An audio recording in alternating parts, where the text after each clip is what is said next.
It seems like every time I open up, Twitter or Instagram or whatever, somebody's talking about it. Yeah, for sure. And a lot of the chatter has been about, how this has impacted Drake's career. And some people are saying that it's, really hurt him. You see a lot of headlines about, has Drake finished or Right. has Kendrick, ended his career? Right. Is this, the final nail in the coffin sort of thing? Yeah, it's a big story. Yeah. So we wanted to take a closer look at, some of the recent data and see if maybe that narrative is a little bit premature. Yeah, I think that's a really good point because it's so easy to just get caught up in the hype and what everybody's saying on social media. Right.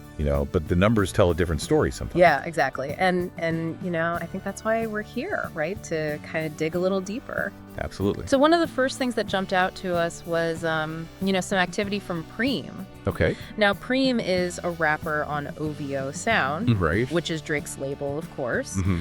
And he's been a close associate of Drake's for a very long time. So, when he speaks, I think it's worth listening to. Yeah, he's definitely in the inner circle. Absolutely. So he took to X recently, formerly Twitter, of course. Right. And he directly addressed this whole idea that Drake's career is over. Interesting. And what's really interesting is that he didn't just, give his opinion. He actually shared a screenshot of the Apple Music Top 100 Global chart. Oh, wow. And at the very top of that chart was Drake's song Nokia. Okay. And how does that relate to the Kendrick stuff? Well, here's the thing. Nokia was above Kendrick Lamar's tracks, not like Us and Luther on that chart. Oh, wow. So it's like a direct, Yeah. head-to-head. Yeah, exactly. It's not just like, oh, he's charting somewhere. It's like he's at the very top. And, Number one. And Kendrick is below him on this global chart. Wow. Yeah, that's pretty significant. Yeah, and I think that's what Preme was trying to point out. Makes sense. I mean, he said some pretty pointed things like, they said we were dead. They said it was over. They said Super Bowl was checkmate. They said he should take a few years off and disappear.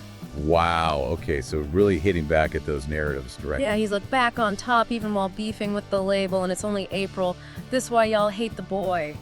So he's clearly feeling pretty good about this. Yeah, and then, to really drive the point home, he follows that up with the best revenge is success.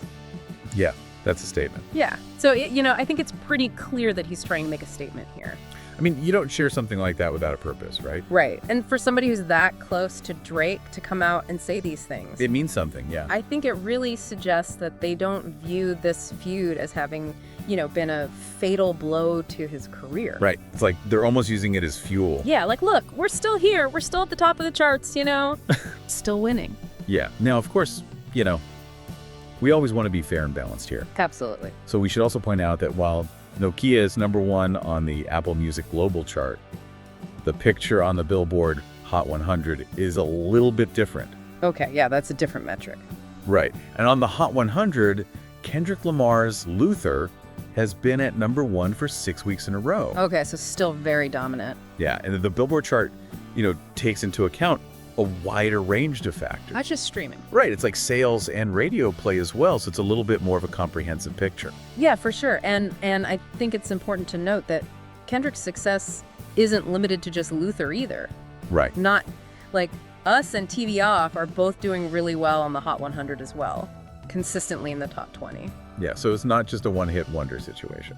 Definitely not. He's got a whole body of work that's resonating with people. Right, and it's resonating in different ways, Yeah. on streaming, on radio, on sales. Yeah, absolutely. So we've got this really interesting dynamic here, right? It's kind of a tale of two charts almost. Yeah, Drake leading on this global streaming platform, which I think speaks to like immediate fan engagement, Yeah, people actively choosing to listen. Right. And then Kendrick dominating the Billboard chart, which is maybe more of a traditional measure of, overall popularity.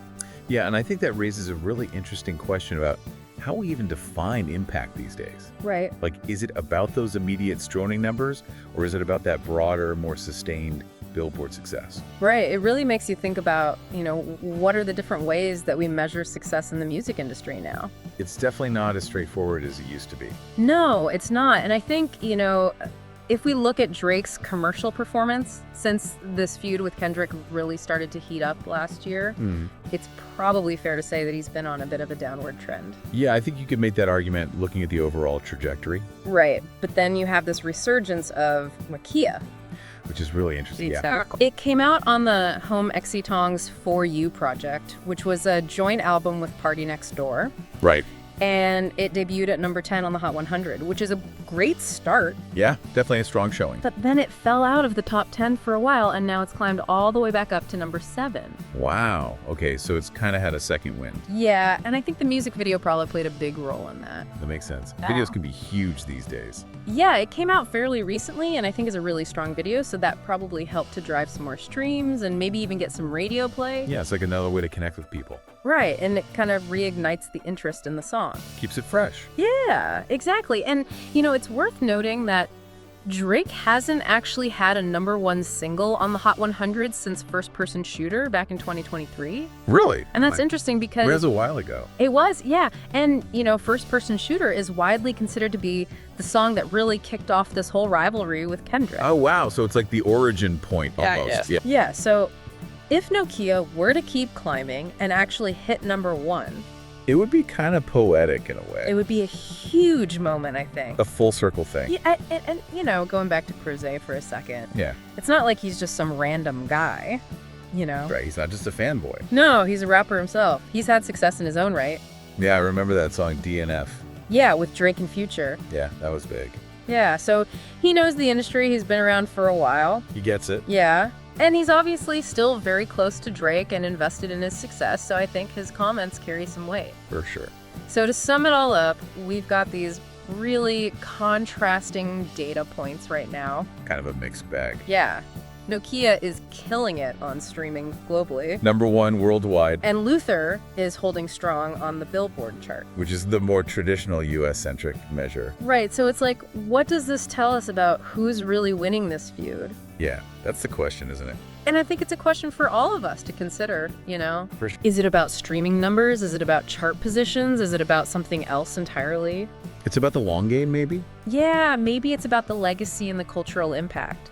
Right. And I think this whole situation with Nokia and Luther is such a good example of how it's not always so clear-cut. No, it's not. You can have a song have this huge resurgence like Nokia is having. Right. But does that really mean that the narrative about an artist's career has totally shifted? Right, especially when you're talking about a rivalry like this that's so public and so intense. Yeah, there's so much history there. Yeah. It's not just about one song. Exactly, and I think that's what makes this whole thing so fascinating. Definitely something to keep watching. Yeah, it's going to be interesting to see how this all plays out. For sure. So there you have it, folks, another deep dive. Always a pleasure. Yeah, thanks for joining us. Until next time. Take care. See you. Bye.